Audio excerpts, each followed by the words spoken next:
भारत की राजनीति के 25 नए सवाल जिनका जवाब हर जागरूक नागरिक को पता होना चाहिए।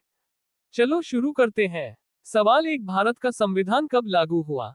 जवाब 26 जनवरी 1950। सवाल 2, भारत का सर्वोच्च न्यायालय कहाँ स्थित है? जवाब नई दिल्ली। सवाल 3, लोकसभा के सदस्यों का कार्यकाल कितने साल का होता है? जवाब 5 साल। सवाल 4, राज्यसभा को भंग किया जा सकता है क्या? जवाब नहीं। सवाल 5, भारत के पहले राष्ट्रपति कौन थे? जवाब डॉक्टर राजेंद्र प्रसाद। सवाल 6, भारत में वोट डालने की न्यूनतम उम्र क्या है? जवाब 18 साल। सवाल 7, प्रधानमंत्री की नियुक्ति कौन करता है?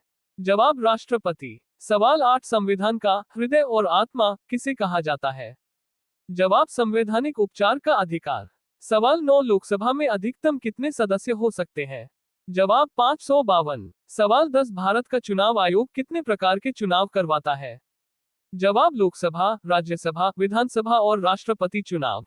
सवाल 11, भारत में आपातकाल कितनी बार लगाया गया? जवाब 3 बार। सवाल 12, संविधान सभा के अध्यक्ष कौन थे? जवाब डॉक्टर राजेंद्र प्रसाद। सवाल 13, भारत का राष्ट्रीय राजनीतिक दल बनने के लिए क्या जरूरी है? जवाब निर्धारित राज्यों में चुनावी मान्यता। सवाल 14, राज्यपाल की नियुक्ति कौन करता है? जवाब राष्ट्रपति। सवाल 15, भारत में पहली महिला प्रधानमंत्री कौन थी?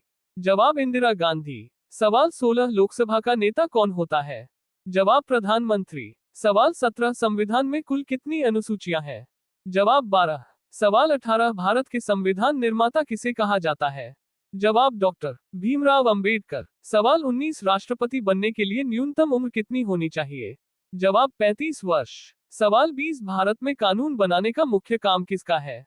जवाब संसद। सवाल 21, राज्यसभा के सभापति कौन होते हैं?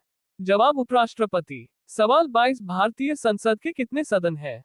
जवाब 2। सवाल 23, लोकसभा चुनाव कौन करवाता है? जवाब चुनाव आयोग। सवाल 24, भारत में सबसे बड़ा लोकतंत्र किसे कहा जाता है?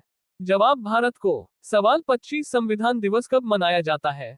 जवाब 26 नवंबर। अगर तुमने 25 में से 25 जवाब सही दिए तो तुम सच में राजनीति के खिलाड़ी हो।